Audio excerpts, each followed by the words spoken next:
नमस्कार, मैं आपका दोस्त, आपका मित्र प्रिंस पांडे। आज ईश्वर उस गुरु को प्राप्त करने के लिए 12 कदम।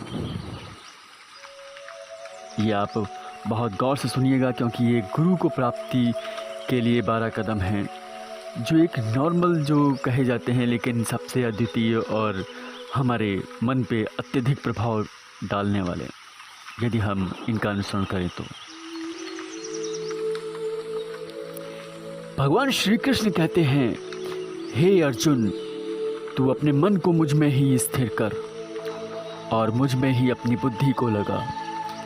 इस प्रकार तू निश्चित रूप से मुझ में ही सदैव निवास करेगा। इसमें किसी प्रकार का संदेह नहीं है। तुलसीदास ने भी कहा है, बिनु सत्संग विवेक न होई, राम कृपा बिनु सुलभ न सोई। जब व्यक्ति सच्चे मन से सत्संग की इच्छा करता है, तब गुरु कृपा से उस व्यक्ति को सत्संग प्राप्त होता है। सत्संग से व्यक्ति का ज्ञान दूर होता है। अज्ञान दूर होने पर ही गुरु से राग उत्पन्न होता है।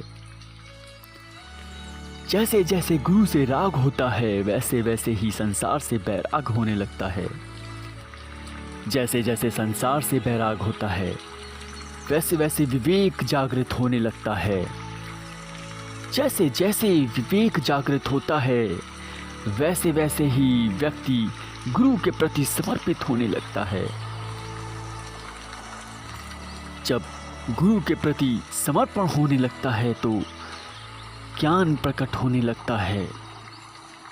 जैसे जैसे ज्ञान प्रकट होता है, वैसे ही व्यक्ति सभी नए कर्म बंधनों से मुक्त होने लगता है। जब कर्म बंधनों से मुक्त होता है, तो कृष्ण की और गुरु की भक्ति प्राप्त होने लगती है। जैसे ही भक्ति प्राप्त होती है, वैसे ही व्यक्ति स्थूल देह स्वरूप को भूलने लगता है। और जब व्यक्ति स्थूल देह स्वरूप को भूलता है, तो आत्मा स्वरूप में स्थिर होने लगती है। जब व्यक्ति आत्मा स्वरूप में स्थिर हो जाता है, तब गुरु आनंद स्वरूप में प्रकट हो जाते हैं और शिष्य को दर्शन देते हैं। गुरु की महिमा भी बड़ी निराली है। वो अपने शिष्य में पहले देखता है कि आखिर कहाँ कमी रह गई है उसमें, और वो उनसे क्यों नहीं मिल पा रहा। लेकिन ये कार्य सिर्फ एक सद्गुरु ही कर सकता है, जिसे अपने शिष्यों का सबसे ज़्यादा ख्याल रहता है। वो अपने शिष्यों के लिए हर किसी से लड़ सकता है, पूरे ब्रह्मांड से लड़ सकता है, पूरे ब्रह्मांड को हिला सकता है, कंपायमान करा सकता है, सिर्फ अपने शिष्यों के खातिर। वो अपने शिष्यों के खातिर अपने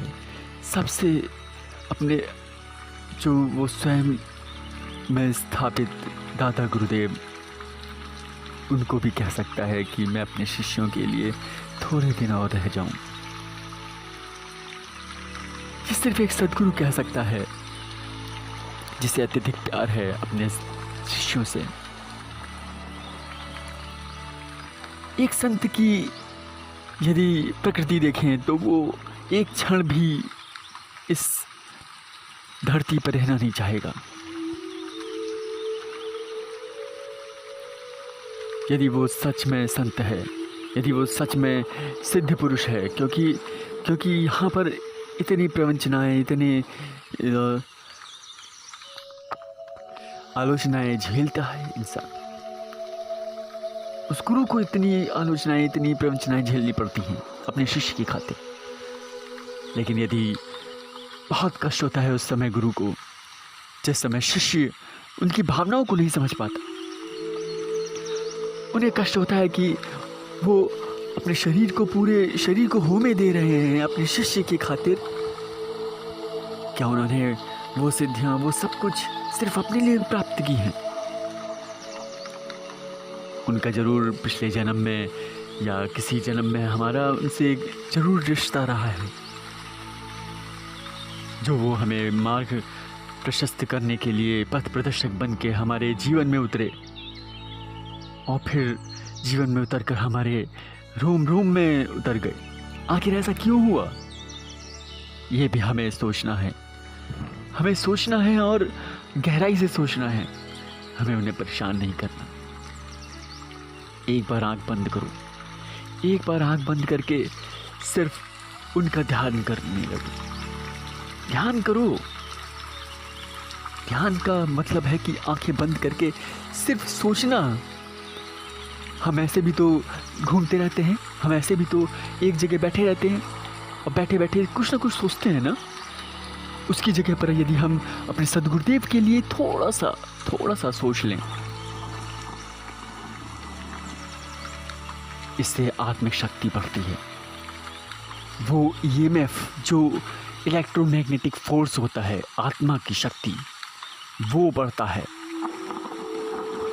वो सम्मोहन क्रियाएं स्वतः ही सिद्ध होने लगती हैं।